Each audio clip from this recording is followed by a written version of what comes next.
Have you ever wondered if your love for a cold, dark winter evening over a long, hot summer day is more than just a random preference? What if it's actually a huge clue about how your brain is wired? Let's get into it. I mean, really think about it for a second. Are you the kind of person who would choose a quiet night curled up with a good book over, say, a huge, crowded party on the beach? If that sounds like you, then you're definitely going to want to stick around for this. Because that feeling, that pull towards the quiet and the cozy, it's not just a quirk.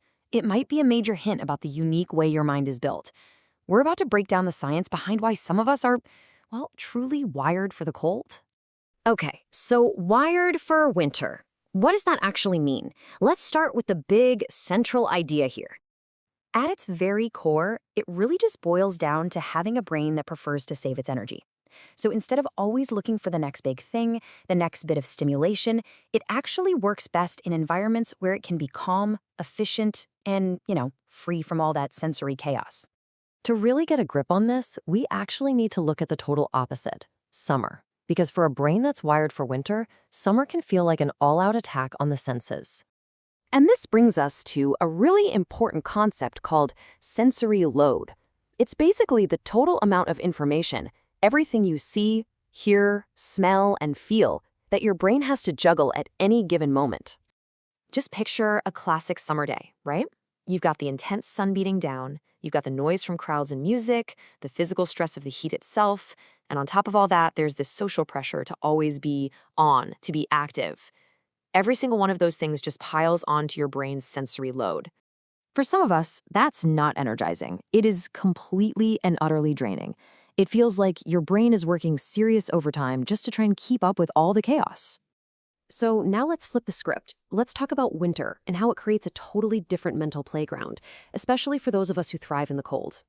And wow, the contrast is pretty stark. Summer's world is loud, it's public, it creates a super high sensory load, and that leads to an overstimulated brain.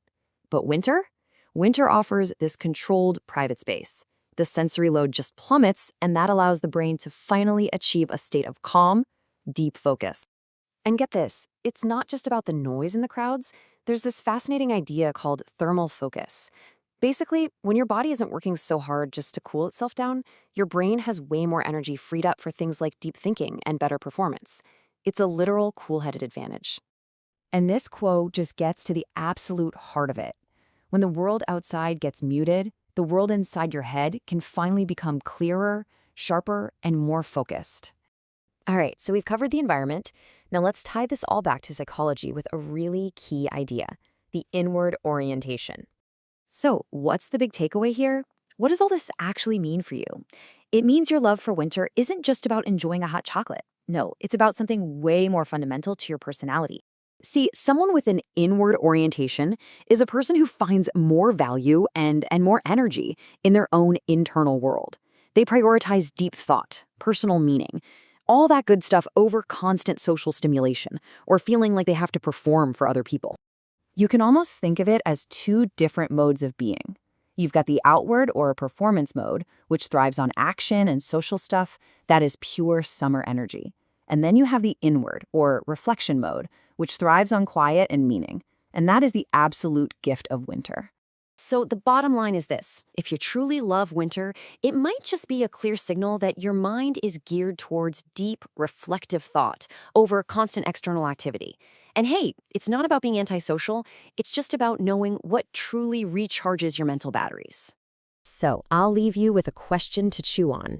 Whether you're a summer person or a winter person, what is your preference telling you? What kind of environment does your mind not just enjoy, but what does it truly need in order to thrive?